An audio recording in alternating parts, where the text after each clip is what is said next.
Okay, so we're still talking about love, rather, and God is love. God is the foundation of love.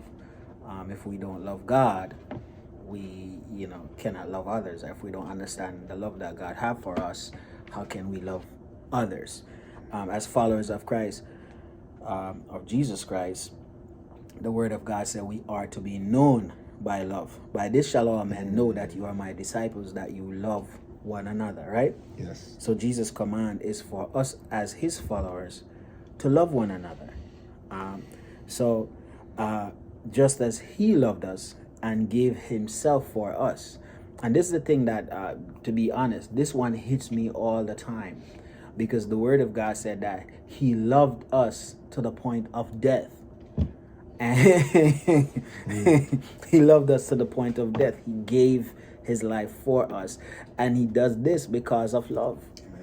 And in reality, we're expected to love our wives and our husbands to the point of nobody don't want to say it, but death, right? So death to self, or physical death in some cases. And I like to be a realist. Sometimes you don't know how far you go until you're in this situation, until the gun is at your head or the knife is at your throat. Then you are able to tell if you will love to death.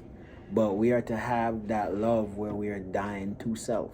That's right. For each other, and that's not an easy part. Dying to self is not easy, because you're going against your natural instinct or tendency to do whatever it takes to survive.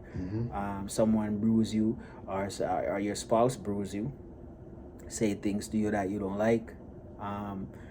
You have to die to self to not respond. That's right. Which is that's the difficult part, because sometimes we respond, and as the word of God show us time and time again, when we are angry, we respond in such a way that creates more problems. Yes. And this is why Paul said, let not the sun go down upon your wrath. He encouraged us to forgive quickly, because when we hold on to things, the enemy use it as a foothold to launch more attack in our lives. So we leave the door open, and as a good military strategist, he will use that open door to shoot other things in our lives that will cause damage to us, and it will hurt the community on a whole. Yes. And that is something that we don't think about when we're faced with all of these things. So the love of Jesus Christ is a self-sacrificing love. It is a self-giving love. And sometimes, if we're honest, we feel that we might not be you, but you feel like you give so much in your marriage, in your relationship, and the thought might be in your head, how come you giving so much and you're not getting back? But Jesus never had that thought in his head. He just gave. With no expectation. With no expectation. Whosoever will come to me. Right. And he just gave. So it's something for us to try to improve on ourselves. And that's an area that I have to work on too. Because, you're loving and you're giving. And I guess it's human tendency. You want to receive something back. Expectations.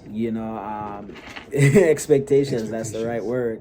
You want to receive something back. But unconditional love is what God give to us, and we are expected to have or to give that unconditional love towards our spouse until death do us part, for sickness and for health. Wow. And we don't know. Oh, Gabby just said we never said that part. So it was implied. It was implied. It was implied. For sickness. She should be careful. She's the one who's always sick. Right? It's sickness. It's all good. It's sickness and in health till death do us part. Oh man. But we are called upon to love And especially as leaders in the body, it makes it more, it puts a heavier weight or a greater responsibility on us, because those whom we lead expect us to be perfect at times, not looking at us with with themselves in mind, that they are not perfect, and therefore those who lead you are not perfect also. So we desire prayers more than criticism, or those people expect perfection from the clergy, or those who are or just trying to do what God called them to do, and trying to make it in, and trying to get you in. And we, we're trying to get you in and trying to get ourselves in at the same time, by teaching and living. But we are not fair and honest with each other the way we treat each other at times. But love, agape love, 1 Corinthians 13, is the kind of love that believers should be built upon.